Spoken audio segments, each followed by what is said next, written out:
Welcome to Life Switch. Today we are going to talk about things from our childhood that impact us even up to now. My name is Ritah Chirumira. Those who went to school with me know me as Nachugozi. I got married to Mwami Chirumira, so change of name, now I'm Ritah Chirumira. I'm an accountant, I'm a medical assistant, I'm a phlebotomist, I'm an entrepreneur. Okay, Brenda, I want you to tell us about your childhood. What are those things that happened in your childhood that still impact you even up to now? How were you with your siblings? Did you used to fight? Mwayombanga? Like, how was it? Just take us through, like, challenge. Well, my childhood is quite interesting, actually. It is going to be too good to be true.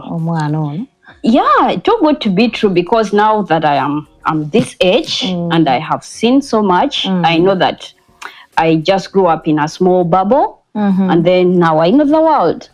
Anyway, to start it off, Nakula in a family setting of like nuclear. How many were you? Mama, we were 6 kids, and then Mama ni Tata.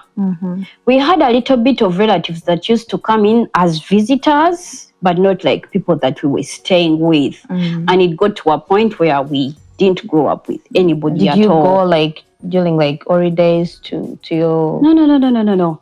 I'll get to that still. Okay. So we were born 6, and that is pretty much what I knew until up to now. So growing up with my siblings, being the middle child and the first girl, I assumed the role of the second parent. Immediately. I would say third. You're counting your father out. Whichever I became a parent. So, and I remember as early as 5 years, like when I turned Koksum, I think naringanga top class as 5 years or 6. Nzijukira, even through preparing to go to school, ngabine evidence biduka, like they would be rushing to go to school. Oh, those guys who and then I would wait for my sibling, Bana Bato, Dora Fiona. I'd be like, then I would make sure buying them class yabwe. This parent. I know. So, Nadala Dora, we remember vividly this. Dora, you have had class. Class ye. Ngatiayo. Kati ngambira mugamba kale jana tugende mu class yange. And then would sit in my class. Teacher yabugamba kati going kugende eri. You know that. Ate kati nga utaina choice, so she would go. But still I would even be afraid. Ngambira ngamba is she going to be okay? Tebali break ye tebamukube. Akade olukuba but I would go look for her. Twali ku break time. Then nangamba oba teacher oba bichi nga ali scared. Ne mugamba omanyi tugende waka. Tugende waskali askali natugamba ni abagamba nti woko wango genda exactly nengena nenonye ekituli ngempisa sister wange mu face. I even remember twali tugenda ne tusanga cousin waffe bamita Eva nengamba Dora tugende ne Eva nagamba tugende. You also went? Ne mbayitisa mu kituli ne tutuuka ewaka zate ne nkomawo ku ssomero mu kituli.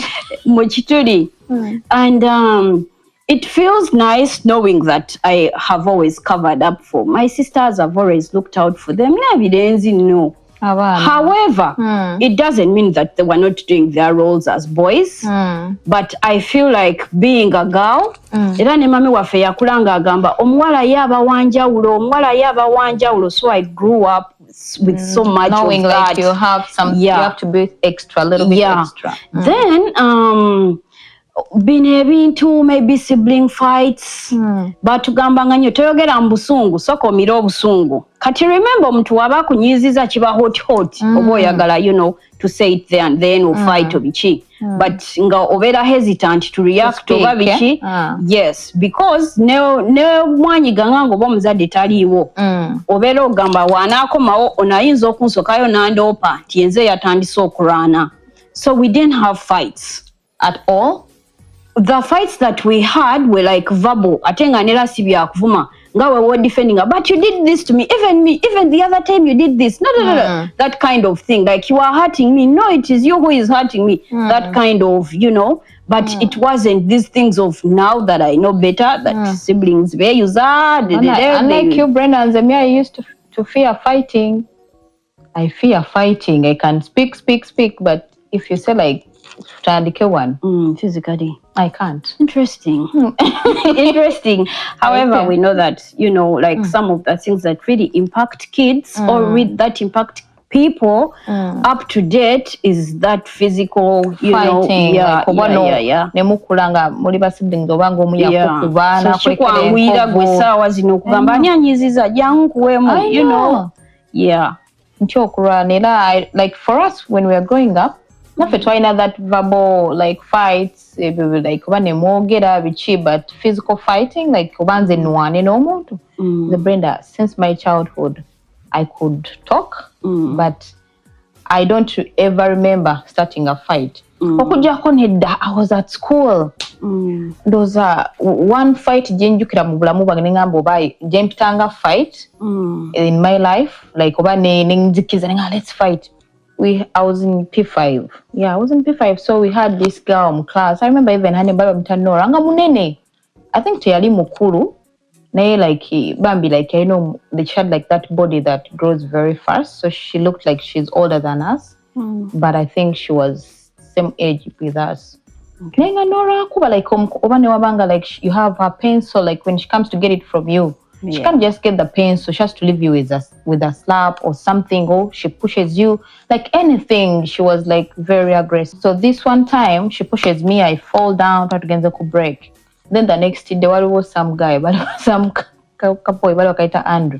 Can you read also kuba Nora? Also kuba Nora ngawaga ngampaga kogwe bana nakata nemena kuja kusomera the next day. Ngambo so kuba Nora, tukube Nora. So I come back the next day, nasura Brenda, I wasn't coming to school. In fact, I remember telling mommy I was sick. Nankola bwati bichewo nampo budagala. I think it was the painkiller of today. That's why she gave me nangamba toina. In fact, I remember her saying, you don't have a temperature. You're going to school.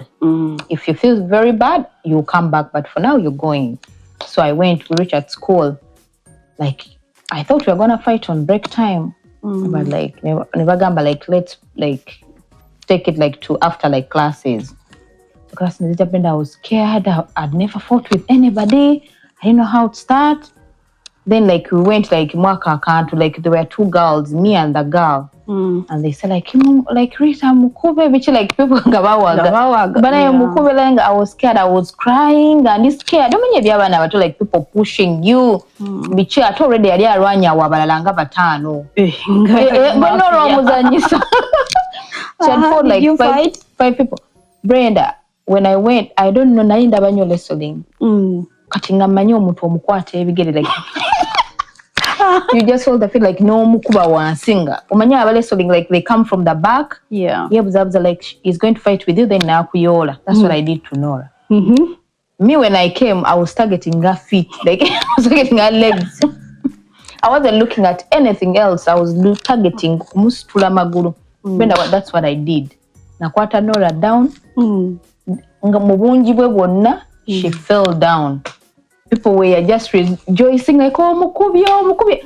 And me, sali na Nora kuyimukawo. Nakwata baga yange Brenda nadduka. Interesting. That's my fight. Like I started a fight. Yeah, so I know for sure that Esa was most of the people that fight, or most of the people that are. Yeah, there is always something that happened. Brenda, like there are people who grew up like omunyizako katono nga ye akukuba, like even in their child, like grown up, nga they are grown ups now. Like they want to fight, like omulabanga oba muyomba naye, like nga agamba tulwane, like oba nalumba omuntu oba like ngenda mukube. And speaking about that, still I want to give you a picture of what my mother and father's marriage was. There is no single day that we noticed that they were fighting. There is no single day we noticed that my dad or my mom had raised a voice on each other. I'm in the house and you see them not talking. I never saw that. The only times that we suspected nti oba balinamu akantu, my dad would not be calling my mom oba bino sitatu ba mukwano nga waba muyita naalongo. You know something is happening. Omanya dad is upset. but under normal circumstances nga nature nalongo tokiwulira. But even the nalongo bit was not nerango omuntu ayogeza busungu essaawa ezo aba talina oliraavu gy'alina okushowinga. So nenkola ki, it gave me a picture of married people tebayomba. Oba nti people don't fight. Of course, now I know better that of course they used to have differences. Nze nali ndaba oba that is the picture they wanted to show us. Nti ne bafuluma mu kisenge tomanya nti oba bayombye oba buli obono yasuze ku ttaka. It was always that thing of mami wamwe mami, you know. Now I know better.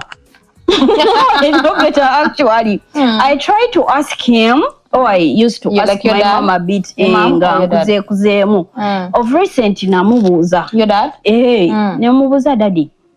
Olusirika olumanyi ngamba mwana wange ate kati kiki kyobuuza.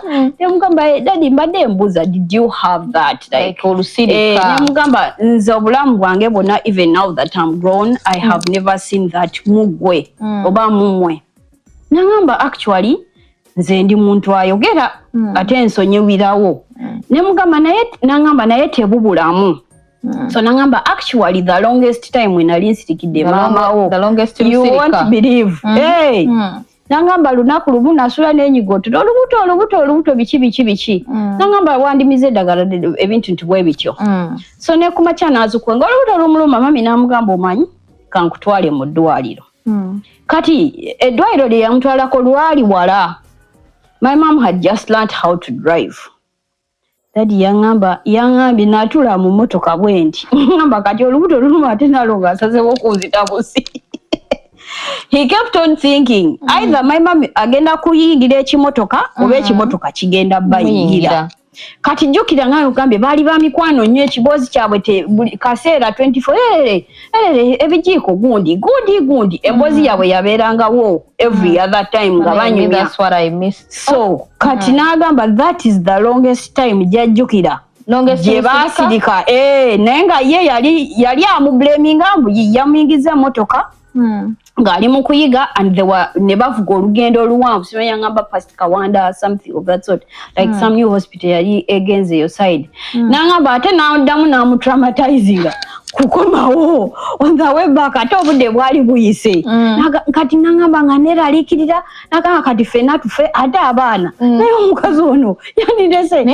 Why doesn't he say like nalongo vuga bulungi? Kyamuyitirirako, but I still think neera it is in that aspect ey'okwagala omuntu.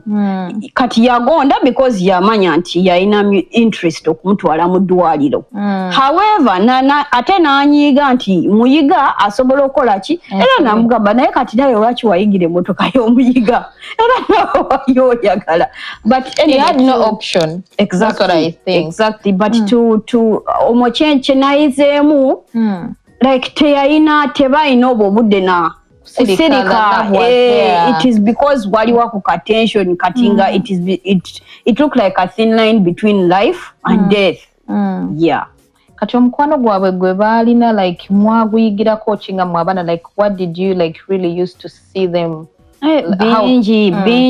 Bingi actually neera buli wentuula I think about it. Omanyi ngera ebintu bye tulaba mu movie. Cinderella wakes up one day n'afuna ka glass shoe n'amaringa prince and they live happily ever after. That's your mom and dad?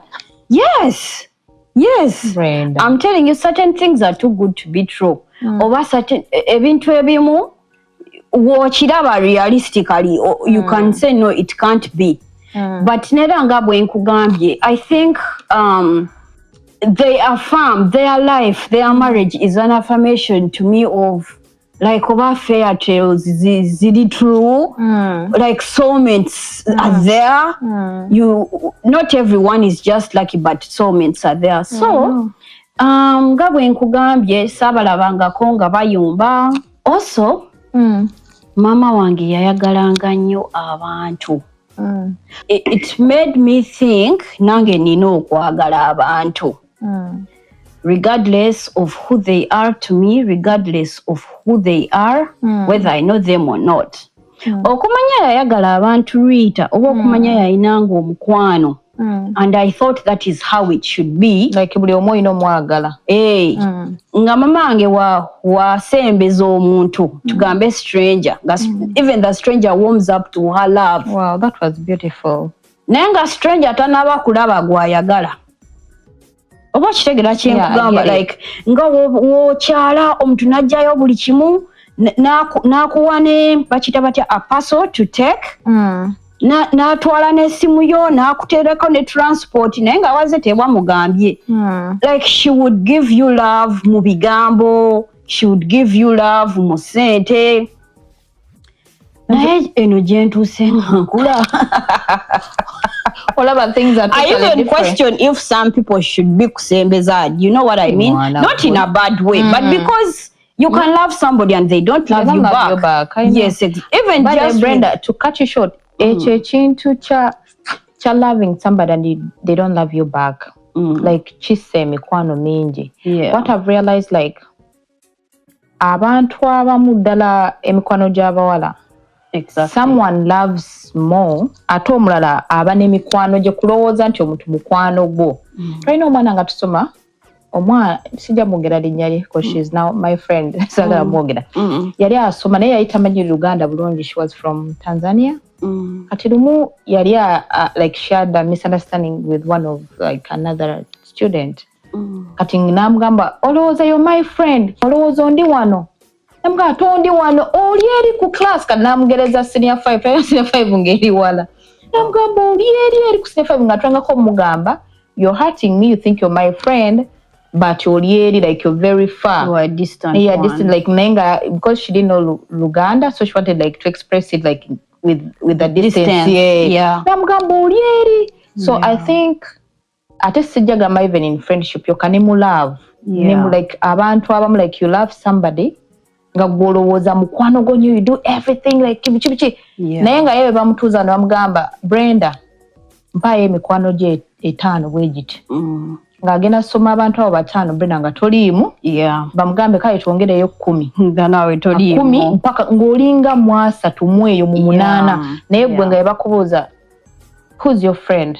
Ngamba Brenda is my friend. Who's your friend? Ngamba Ritah is my friend. Naye nga yono takiriiko. So kati gwe you give in a lot ono na giving akatono. Okujjako kinawa ku mama wange unlike like your mother, my mom didn't have a lot of friends. Like over because yali akola nnyo and she was always a little bit like stressed, working a lot. My mom was committed to her siblings. My mom was a sister. Amala ebizibu by'abaganda be eby'omunda. Like you call her Naalongo. Nga we nagamba like Naalongo. Mwenda. This has happened. Ajja kuyimuka gambe enkima. Dakiika 5 ngenda kuba mmaze. She was that sister like obulamu bwe bwonna.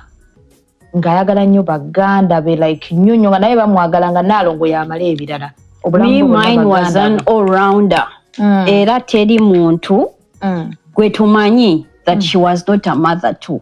Ate to like to your even friends? My friends, their friends, our neighbors, her siblings, church members. So, unlike now, right now, we know better. Not everyone is your friend. I know. You don't have to be nice to everyone. I mean, we are minding up. Ate n'emikwano gy'obukulu najjo mizibu. I know. I wonder, I'm like, how did she manage to put on that face and be happy? I am even a person who wants some lonely time. I am protective of my space. Then I'm nice to you. Then what? You know? And it is different from what I grew up seeing. It is very, very different. Abamina different personalities with your mother. Just different. Auntie Kati, the way she used to portray it, it's not even about personality. You just have to be nice as a person. To everybody, no matter what. Exactly, yeah. Their generations was different from ours. Kyayanguwa nnyo okusembeza omuntu, oba gw'otalinaako Luganda, oba stranger gw'osanze mu kkubo. You know? Naye ndowooza even social media. Like right now, true. Brenda, just imagine edda abantu bageyanga batya omuntu abeera eri Luweero omulala abeera Jinja onaavayo donye transport ojje mugeyo kati wesanga kati okuba simu I know empolokosa olugambo naawe oba wakavako ku simu n'oli n'akuba like you know. So I think even that bireeta conflict ensiku abantu ne babeera ne baagala their own space. Naye ebyedda like abantu jukira babeeranga n'omulala abeeranga eri, they need each other, like nga tewali ebyo by'amaanyi, like you know, you never know what somebody said because tobaayo. Abantu beemitinganga mu nnyimbe Brenda, mu kuziika kituufu oba mu Christmas ng'eyo ba munaku enkulu kati ng'ebyo bibeerawo once in a year. Olugambo lunaatambula tti. Yeah, so that has a lot to play with the two generations and all that. Nzijukira neera ne mino emirimu gy'ewaka. Like bamama baffe babeeranga hands on. Amanyi okusiika obuntuntu, abeekinga, wuyo omukyalaani, wuyo omukwaya. Atunga ebitambaala. Kusunga, I'm telling you, they were very, very multitasking. I know ng'akola. Essaawa zino nze manyi kintu kimu kukola kwebakamuko na mwana. Kati ne ngamba bamama babikolanga batya, you know, like omukazi ng'anoonya ssente n'akomawo ewaka n'akola emirimu gy'ewaka n'asomako oba n'akola ki. It was just a lot. Naye ennaku zino balina n'abakozi akomawo just kunaaba mmere biki. Actually osanga n'omuntu nga housewife naye ng'alina abakozi babiri, ayinamu oba ne bukazi nyawo obuwalawala obukulu obusobola oyambako, naye ng'emirimu tegiggwa. Brenda mama wange yali muyonjo. My mom was hands on, naye yali mukyala muyonjo. Kyogereko. Bannange nga muyonjo alina ekintu kyeyagala nga taagala bintu bisimbye line. In fact alina ekigambo kye yakozesanga. Nagamba lwaki bino ebintu bisimbye foreign oba foreign kitegeeza nga shikabuza gagamba musimbise ebintu foreign kati naffe uliranti tutandika okyogera nga like oba otekawo ekikopo oba biki like things nga gamba bana musimbye ebintu foreign mami agenda kudda. My mom was so clean. In fact she's today's OCD. Obino bayogera mbu omuntu alina OCD. She's today's OCD. My picture nkalaba kuba sigenda kwogera. Wala kutoka mukamugambo. Kwogera wannaye. Wala kutoka mukamugambo. Bana like she used to come back ng'anoonya wali sementi akolewo bw'ati ekigera awuli oba walumira. Bana Brenda nga bawalumira. If it was your turn to clean the house, no matter what's the time, oba musanvu oba munana, you're going to wake up. Omanya ebisimula byedda like you know, just kusimula ng'okutamya. Oteka amazzi mu bucket oba mu baafu. Brenda osiimule nga taswana bintu biddugala mu nnyumba. Nga naye the reason she used to give nga gamba wenfa. Abantu ne bajjira wano ku makya nga bagamba naalongo mukyafu. Actually nange nina ekyo ekintu. Ennyumba esobola okuba nga eri disorganized, but mama wange yaŋŋambanga eddiiro ye feesi y'enju. Eno omugenyi asokera mu ddiiro. So buli kaseera eddiiro lirina kuba nga otegeka. Exactly. N'agamba era omuntu ne waakonkona we bati totandika. Abaana babadde wano twebasereeti. Sulanga eddiiro olitegese ye feesi yo. Era n'agamba omuntu waakonkona we bati wobanga we basubanga eno wetunuleko tugenda mu mirror olabe feesi yo sina buyonjo sina ngeregeze sisiwuuse. Then you meet people. Ogendeyo omulabe. So that is one childhood gundi paka ne kakati that impacts on me. Nange nze simanyi bena nze mbeeraawo ne wendaba ekintu ekiddugala omutwe guba gunnuma. Agambye nsagala kwogera. Naye osikulontakula. Fred yaŋŋamba you're sick. My husband told me you're sick. You need to go to the hospital. You have to check your head. Brenda, nze ne wenengera awaka ngamba entebe zino nga mulimu akagenzeemu. Kabeera nga kannumya omutwe. Okumanya Brenda nze ekintu ekiddugala kinnumya omutwe. Ne wenkirowoozaako bulowooza nga kiddugala oba kaŋŋambe wande nagenda ku pate omuntu n'ansigaano lipstick yankuba hag n'ampisikano bana ebe n'emirembe gyambula. Nze wembeera nina ekintu naye I think all my siblings tulina that problem. In fact lwakuba mu Africa tebagamba nti oli mulwadde ebiki but singa twali wano family yonna bali diagnosed nze ne OCD. So I think we got it from my mother. Obuyonjo obwo buli so like annoying. I won't say even it's no, it's annoying. Because tosobola kubeeraawo because a plate is dirty in the kitchen and you feel your head is hurting. That's OCD. That's sickness. My husband and Ritah, they have to check you, to check your head and they see what's there. What's nature ekintu kyenakula that impacted me right now? Eddiini. Bera mama wange yali Anglican naye ng'ayagala eddiini lye nnyo. as I told you in the last episode, bamukoledde gundi bakitubanga nogamba ba Thanksgiving ceremony babichebyo kumwebaza bichebyo. Our brother yagenda yatugamba mommy has bought things in the church. They were saying no longer bought this, banango mugenzi yagula kino no longer bought this, but we didn't know like she was buying all those stuff. Kabantu bedda bayinanga eddiini osanga omukristaayo ng'aba mukristaayo bano abaweereza ne mu kyaki. Actually nange mami wange yalina eddiini era yaliko leaders wa Mothers Union abo White Gomez n'ekitambaala yalina nnyo eddiini ate ye yamala n'alokoka bino ebyokusiiba genda ku nsozi preaching the word on the street. She did everything, giving you all okusiga ensigo okugenda eyo mu outreaches. She did everything. Actually okumanya yasabanga newe yafunanga mu challenge oba wenfuna mu challenge ntuuka ne ngamba we wabaayo store ya prayers omwana ono fe yaffe gyeri like gye yabalekerayo yiye ate nange nanoonya mukama nga nkyali mwana muto nasabiranga ne bye sirina kusabira omanyi wambeera mu kyaki ne bagamba sabira obufumbo n'osabira obufumbo sabira simanyi obwenzi n'osabira obwenzi naye kati obwenzi nali mbusabira kikumi oba 12 berere omanyi akoyo basabasa. No Brenda, it's true.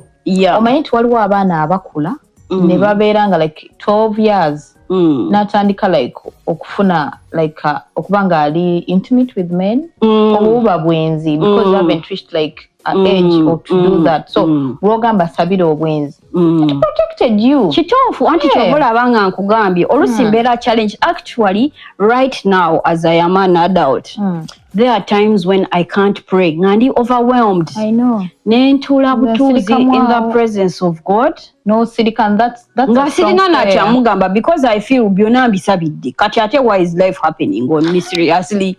Naye what humbles me is that nere yedini bazadde baffe gye baatulaga ekusigalamu. So newobanga oli angry at God, newobanga going astray, that brings you back because oba olina ogwo omusingi.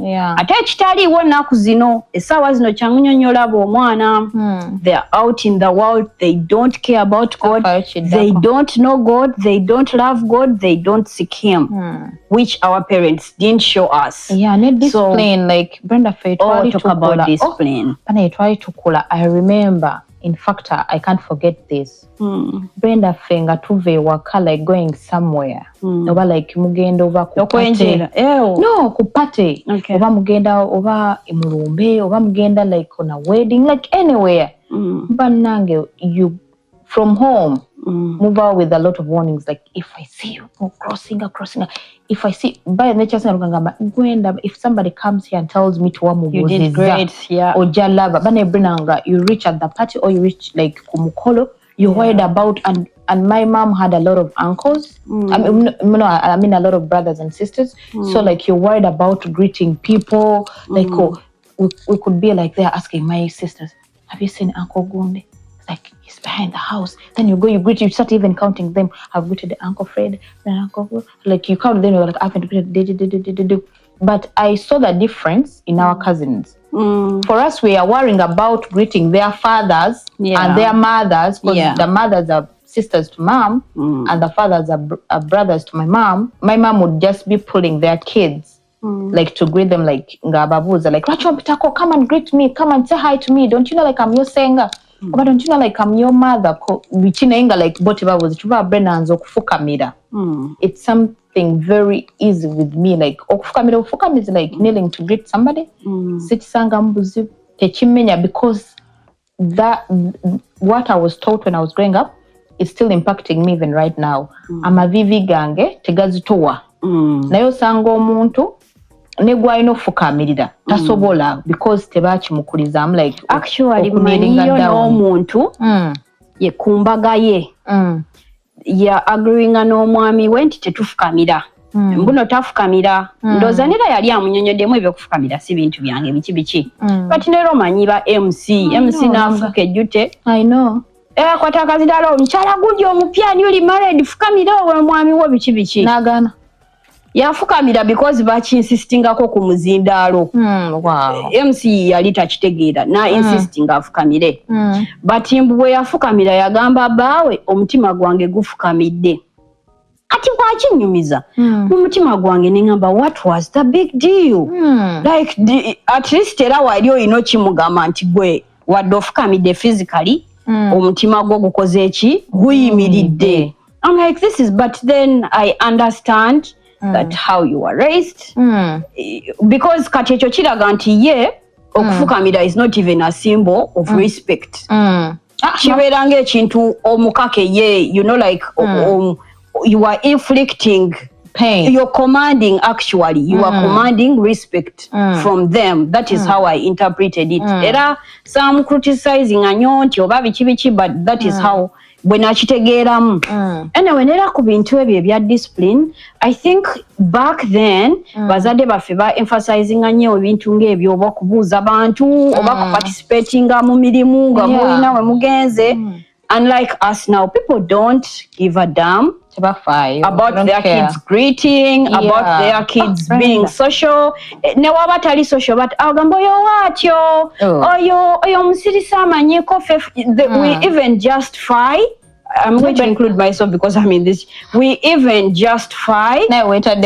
Hey, ngenda kweteekamu. We even justify certain things that our kids do over febye nyini byetukola sawa zino thinking it is right but it is not right because we were brought up differently. I know because like even not even guno mulembo omupya but I think like even there are some parents like abaina abana that are our age nenga those kids all those people bali raised like in a different way. True. Kati nga yewa akulaba nga you're doing something like ni wefukamiza nga mwana yefukamiza bichi naye tamanyi like kiringa omuntu wanaabeera ng'oba akola empisa embi kitegeeza empisa embi zaamukuliramu omuntu abanga akola empisa ennungi kitegeeza that's how they are raised kati nze like omuntu omu abaafu kati waliwo amatabamu nga baba ffe betwakulanga nabo abamu bakazinzi baffe nga mama baga tofukamira like genda like amugana akyufuka musajja alina kubanga afukamidde. But my mom didn't know mboba musajja oba you a boy or you a girl you kneel down tewali ebineka other families will say like omusajja tafukamira stand up and greet me but as I told you nalongo wansi she doesn't care if you're a boy a girl you kneel down so I think it's from home. So what you teach your children when they're young, it's what impacts them in our guru. Unlike you, Brenda, me growing up with a single mother, Saina that love like Joe Lavant, seeing your dad, seeing your mother, like Ingobaba interacting, namanya mami all the time. That's why I was telling you last time that Negombanga, my cousins that had their fathers that we are calling dad. Naye I think my mom oba akitukola kutugumya. She really like yali agala nnyo like nga atusupportinga nnyo like tufumbirwe like nga tukuze nga ne my sister namakonga ba sisters bange basinga koko emyaka kubanga like I think mami we yazala abalongo like yali azadde abaana babiri nga she's tired like ndoza ye what time atanazala balala. In fact I remember her telling me like they're telling her zakubalongo bagenda kubuuka bichi so that forced her like later okuzaako era bansinga almost 4 years yet atenga abalala like it's 2 years 1 year and 8 months webicho so like nakulanga negomba bwegombi like abaita dad like ngamanja kala kiri ekiri ewaabwe kijene waffe Ritah nze tatange yayagala mama wange omanya omuntu nga tasobola na kulya mmere nga mukazi we taliiwo. Wabanga ngoba mami ali busy daddy naali emmere era I think era bye bintu ebimu abazadde bebakola indirectly to communicate to us nga kugamba nakato wanji daddy kwata kana akamero katwalire mama afumbye bulungi you know oba mutwalireko kana akanyama that was so nice very nice era twayite tubitegera kati esaawa zino wetegeera. Let me hope your brother picked a leaf from that. They should jakola muka evaluation but yamwagalanga nnyo waliwo ebiseera oba byozukuka ng'oyagala kola short call ng'owulira abanyumya oba daddy n'akomawo n'atasangaawo mami ng'anyiiga ssebo ngomulira kusimu nga mukubira kati nalongoliwa anti nagambibwa ayogera nalongo ngomanya waliwo ebitagenda bulungi kati nalongoliwa kyokka nze nanze nakomyewo okusanga ewaka naye during even that day nga babeera betextingira how are you don't forget to buy this simanya I miss you tebawandikiranga ku buleetaleeta bwe mwasangale n'obuleeta bwaliyo waliwo ke nasanga koko wano of recent we naddayo ewaka nga dad wange yawandika na receipt ya bank I think he woke up not even thinking because he was saying sorry my sweetheart simanyi I didn't want to wake you up so ngenze bugenzi you know I'll check on you later in that day kansubire gwe tofuluma bufulumya oleka akapapula ebyoleta byaki anyway still reality check Kati growing up seeing that I used to think marriage is like that like life is like that oba nkugambe nga ki very so sweet like like yamwagalanga nnyo kimu bibiri naalongo wamugenda ku mikolo mama wammwe omusajja alina okwagala mukazi we as in I can't even express it enough okumanya yamwagala he used to even say nze bwe ndiva mu nsi nendekawo mukyala wange omulimu gwange guli bagoze eki guwedde like ajja kutandikira awo unfortunately it happened it was the other way around and he still has a hard time dealing with that bino ebintu leero ebyokuwandiika the late biki he's not doing it tasobola kuwandiika ku kintu talina kintu kyasobola kuwandiikako the late biki nga manya ga mama wange so ekyo kikulaga how much love they had ate nga sinti ye yekka like ekyo kintu kyogamba nti yali alaga ffe abaana even he was true to himself you know like he lived by his word beyagala like they understood themselves omanyi neera woba onyumya ekintu kyekyo I understand how single parents carry on their bitterness to the kids n'abeera ng'alaga abaana abasajja oba bali worthless n'omusajja abeera bitter ng'alaga abaana you can do things by yourself but I think lwaki mama wange tia carrying on like teyalina that bitterness in her okutugamba oba men are not what you think they are it's because on her side it was the other way around she lost her husband she didn't like tianova from her marriage like nti oba omusajja amuyisa bubi n'anoba n'avaayo she always encouraged out like ngagamba mujja fumbi era Brenda zikankubulire I take my marriage with iris regards like I love my marriage njagala mpa abaana bange what I didn't get kituufu like ekyo kye nalabanga neegomba like what you had we should live for that I know, definitely what you had gwe kyonyumya kati nze galinga maziga gange nga like ndabanga mu ba Brenda daddy simanya amugira Brenda kyangu wanogira nga nze njagala ebyo I didn't have so kyampa nnyo nga wenkula era in fact I think kyampa nnyo nze okukula nga like si dating nnyo like basajja biki nga I'm like I want to get married like when I reach that age I want to get married like mbere mu bufumbo mpa abaana bange that love njagala nnyo like nkuza abaana bange nga bayita dad mom ebintu byonna bye neegombanga bye nalaba bakolera abaana abalala batankolera I want you to give to my kids nga olaba omuzadde bwakula nga yakulira mu bwavu nnyo n'akula n'afuna ssente n'agamba I want to give my children everything I didn't get when I was growing up so I'm like I want to give my kids a stable home I want to be in a stable marriage so that I give my kids the love like siba nemebajjako the love of their father of course also kiba in your own making but I just pray mukama nyamba abaana bange mbawe what I didn't have when I was growing up balabe ku taata abwe ne mama abwe bakule nga like in fact nakyalako ewa uncle wange olumu in fact I think oba nanyigira nayo ebanjija nga audit naggwako nga abaana badduka mu kisenge like omanyi in the morning they wake up bagenda bayita mu kisenge daddy nga bayingirayo kati nga balaba bagenda ku buliri bw'abazadde baabwe naye okumanya Brenda era bannange omwana kwanga gwenzo gamba I'm a single parent I'm raising my kids mbawa buli kimu because mama afe afuba okutuwa buli kimu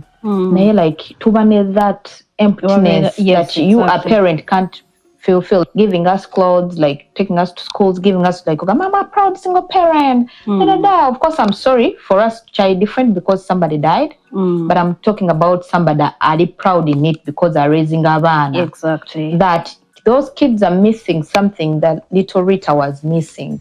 Yeah. Kugambe zinabala banga bagira mu kisenga bagwa ku buliri bw'abazadde baabwe taata abwe ng'abakuba lesoling ebyo biki okulesolinga abaana n'abasula ku buliri n'amunyonyogera. Brenda nga I stay ku luggi looking. Nga I remember my uncle calling me. The uncle I told you who died. Nangamba Ritah jangu.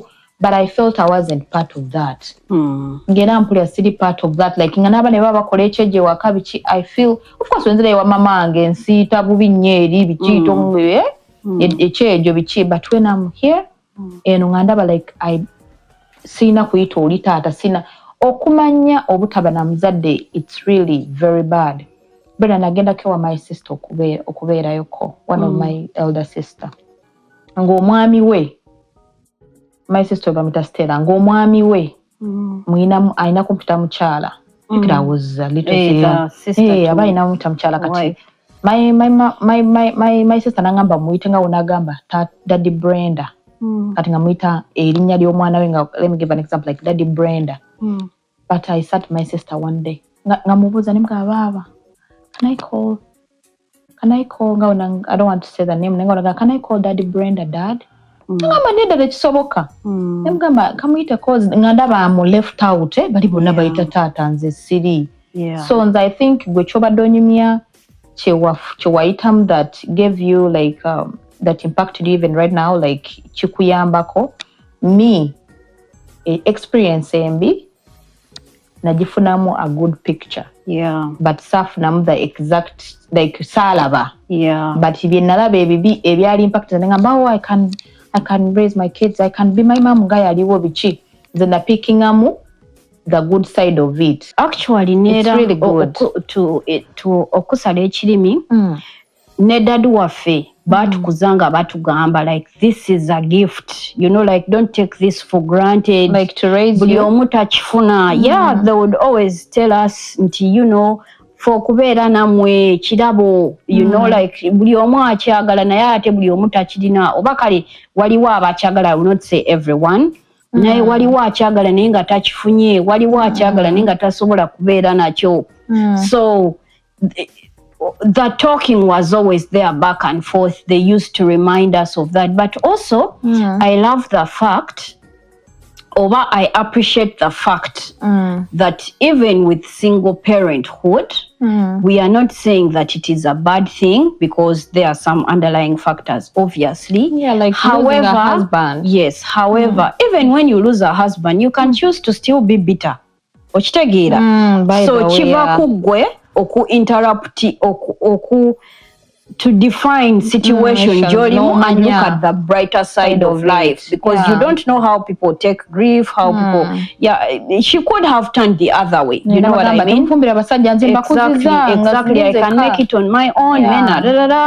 So I love the fact that there are people out there that advocate for marriage, that advocate for a better life that they didn't have. Omanyi, you can even maybe musobola okuseparating, but then you do your part, you play your part as a parent so that omwana wo tafiringa ngeyo gap because it eventually comes up as you grow, like it comes up in Ojobera and it affects so many things that you live on, that you decide on. Yes. Okula n'omutima omumenyefu, like exactly. Okula n'omutima nga like guje gugira ate dala like okay, waliwo instances sagala like tugamba oba only the death. Waliwo some people like noli nazaala nenga they don't want to be with their kids. Nagama like nga tayagala anything to do with the kid. Nabo gye bali. So one parent finds himself or herself raising the kid alone. Kati tosobola mu crucifying. Of course because not. it was out of their own making that it's like that. N'abalala ne baawukana mu bubi naye nga abaana balina okubeerawo. All in all, obanga ne baba separating nze Brenda ne taata wange ne we yali badde nga alina gy'abeera oba nga abeera Masaka nga nze mbeera eno gye twali tubeera ne mami nga manyi my dad is there teyafa, that would be enough. Yeah. So I just wanted to have somebody to call a dad. Nali sifaayo oba abeera Masaka oba mwavu oba akola atya, but I thank God navaamu nga ndi strong than okuvaamu like a bitter child mbeere nga nina obusungu na byonna bye nali njagala nabikuŋŋaanya mu kaveera ne ŋŋamba wenkula I want this for myself and my kids. Brenda nze, anybody who's next to me will tell you I'm an advocate for marriage. Era omuntu yenna najja n'ambuuza oba Ritah like nabusabira like I prayed for it nga nsaba nensaba nga Mukama nga buli kyenjagala like nkisaba nga I want a man who's like this, I want omusajja nga mba mbiteeka ku fingertips. Era when my husband met me namugamba like the things I was praying for, namugamba you are the person I prayed for. Hey. As I was saying, like sometimes I think sinzira ku nature y'omwana cause abazadde abamama ngatira ngo tugamba ekintu tuzaala mibiri. Yeah.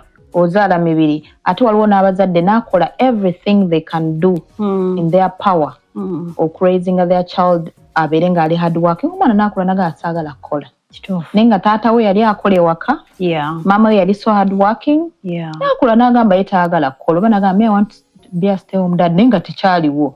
So I think kisinzira ne ku nkula y'omuntu kubanga Brenda tuzaala mibiri ayinza okufaanana jjajjaawe generations ssatu emabega yali taagala kukola. Then you're seeing the generation gyalimu of mom and dad.